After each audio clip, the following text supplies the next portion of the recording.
जय भवानी कांद्याला हमी भाव कांद्याला हमी भाव कांद्याला हमी भाव कांद्याला हमी भाव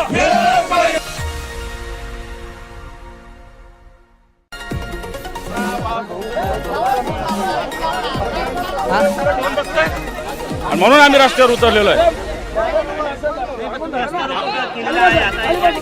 मग केलेला आहे ना, लोकशाही मार्गाने केलेला आहे.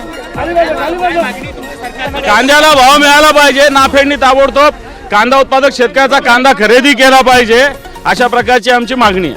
पोलीस म्हणतात ते आंदोलनाला परवानगी. मग पोलीस थोडी आंदोलन परवानगी देत असतात. आंदोलन कोणत्याच परवानगी नसते. आंदोलन कधीपर्यंत करणार तुम्ही? पोलीस जोपर्यंत आम्हाला नेत नाही तोपर्यंत. कांद्याला काय भाव मिळाला पाहिजे? काय भाव मिळाला पाहिजे? खरं तर कांद्याला भाव मिळाला पाहिजे ही आमची मागणी आहे. कांद्याला 4 आणि 8 आने भाव मिळू लागलेला आहे. कांदा उत्पादक शेतकरी त्रस्त आहे आणि म्हणून आम्ही रस्त्यावर उतरले. हीच आमची मागणी. कांद्याला भाव द्या. 12 रुपये 35 पैसे दर जाहीर केला केंद्र सरकार. नाही मिळत. 4 आने मिळा ना. 8 आने मिळाले. काही लोकांना रुपये मिळाला. कुठं 12 रुपये 35 पैसे काही मिळालं नाही. गंगापूर मध्ये एका शेतकऱ्यानं कांद्यामुळे आत्महत्या केल्याची माहिती पुढे केली. आपल्या इथं आत्महत्या केलेली आहे गंगापूर तालुक्यामध्ये. कांदा उत्पादक शेतकऱ्यांना लखमापूरला. पोलिसांनी आम्ही विनंती केली की आम्ही शेतकऱ्यांसाठी करतो. आमचं काही पोलीस आंदोलन नाहीच आहे. गळ्यात कांद्याचा माळा घालून दोन्ही बाजूला हा रस्ता काढवलेला आहे. समृद्धी महामार्ग हा नागपूर मुंबई महाराष्ट्रातील जनतेला सुद्धा या प्रश्नाची जाण झाली पाहिजे. गाडी या तुमच्या आंदोलनाची दखल सरकार घेईल असं वाटतं का?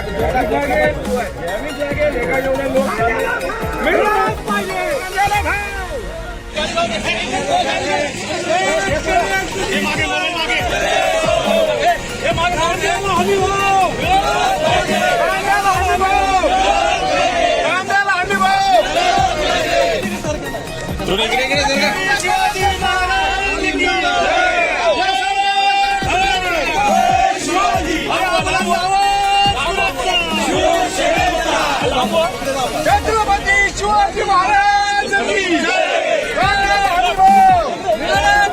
कांद्याला हमी भाव कांद्याला हमी भाव शेतकऱ्याचा कांद्याला हमी भाव शेतकऱ्याचा कांद्याला हमी भाव या सरकारचं करायचं काय? यांना जे आहे ते पोलिसांनी या ठिकाणी आम्हाला घेणं नाही. आम्ही शेतकऱ्यांसाठी रस्त्यावर उतरलेलो आहोत. पोलिसांना आम्ही विनंती केली की आम्ही शेतकऱ्यांसाठी करतो. आमचं काही पोलिसांविरुद्ध आंदोलन नाहीच आहे. गळ्यात कांद्याचा माळा घालून दोन्ही बाजूला हा रस्ता मग या कांद्याचं करायचं का? हा प्रश्न महामार्ग हा नागपूर मुंबई महत्वाचा. आता मग या महाराष्ट्रातील जनतेला सुद्धा या प्रश्नाची जाण झाली पाहिजे ना, या रस्ता का रोखला म्हणून. या तुमच्या आंदोलनाची दखल सरकार घेईल असं वाटतं का? घ्यावीच लागेल. एका एवढे लोक कांदा उत्पादक शेतकरी शिवसैनिक उगा झाले का? घेऊन जाऊ द्या. त्याला काय नवीन थोडी आम्हाला पोलिसांनी घेऊन जाणं काय नवीन थोडी गोष्ट आहे. तुम्ही चक्काजाम आंदोलन करणार होता, मग केलंच ना. टायर जाळून एवढी मोठी सगळी दोन्ही बाजूला बंद केली आहे. हे पहा, आम्ही शेतकऱ्यांसाठी रस्त्यावर उतरलेलो आहोत. याचे परिणाम काय होईल याची चिंता आम्ही करत नाही. शेतकऱ्यांसाठी आम्ही रस्त्यावर उतरू, जेलमध्ये जाऊ, काय प्रॉब्लेम. इकडच्या बाजूला आता रस्त्यावर बसून राहिले, सगळे बसलेले आहेत. बसलेलेच आहे ना, मग बसणारच आहे. मग काय करणार? झोपायचं का या उन्हामध्ये? आता बसलेलो आहे. जर ऊन नसतं तर झोपला असतो रस्त्यावर आम्ही. कांद्याला भाव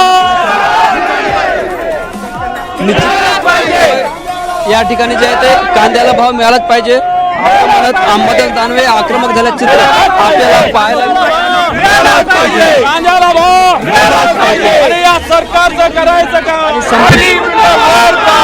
पूर्ण वाढ काय?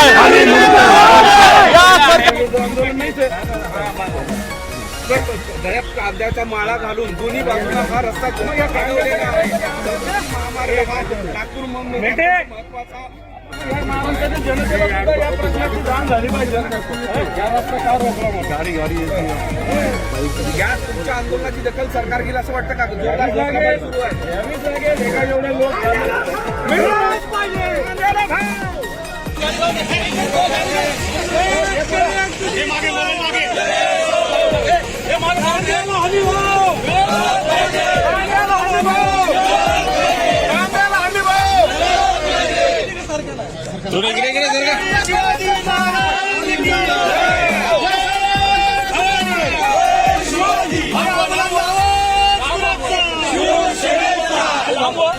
छत्रपती शिवाजी महाराज की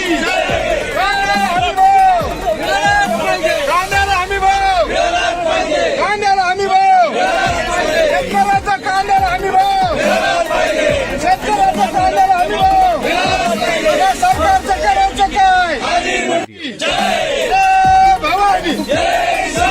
कांद्याला हमी भाव, कांद्याला हमी भाव, कांद्याला हमी भाव, कांद्याला हमी भाव, शेतकऱ्यावर अन्याय करणारा या सरकारचा कांदा उत्पादक शेतकऱ्यावर अन्याय करणारा जातोय आणि या एकरी 50 ते 60,000 रुपये खर्च असताना हा कवडी मोल भाव हा शेतकऱ्याला मिळत आहे आणि हा खर्च सुद्धा शेतकऱ्याचा भागत नसून शेतकऱ्याला आता आत्महत्येशिवाय दुसरा पर्याय नाही आणि यासाठी शिवसेना नेते अंबादासजी दादा दानवे यांच्या नेतृत्वाखाली आम्ही हे समृद्धी महामार्गावर हे कांद्याच्या प्रश्नासाठी आंदोलन उभं केलेलं आहे आणि कांद्याला मग सांगा तुम्ही किती कांदा लावला होता किती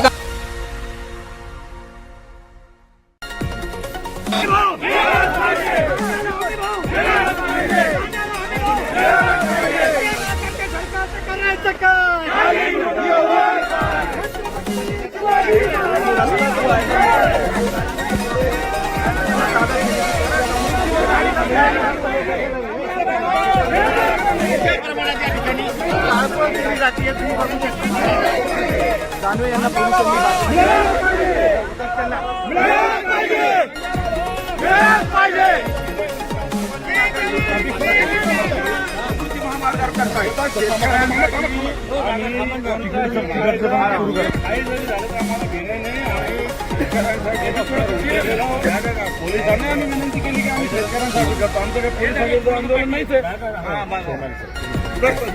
कांद्याच्या माळा घालून दोन्ही बाजूला हा रस्ता पुन्हा या काढलेला आहे. नागपूर मुंबई या महाराष्ट्रातील जनतेला सुद्धा या प्रश्नाची जाण झाली पाहिजे. या रस्ता का रोखला मग? गाडी या तुमच्या आंदोलनाची दखल सरकार घेईल असं वाटतं का? यावीच लागेल. एका एवढे लोक मिळालंच पाहिजे.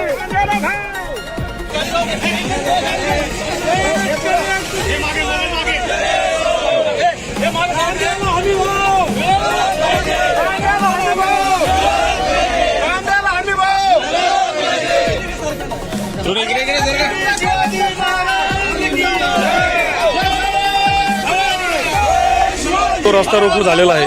त्याच्यामध्ये आम्ही त्यांना याआधी परवानगी नाकारलेली होती, परंतु त्यांनी आंदोलकांनी आमचं न ऐकता रस्ता रोको केलेला आहे.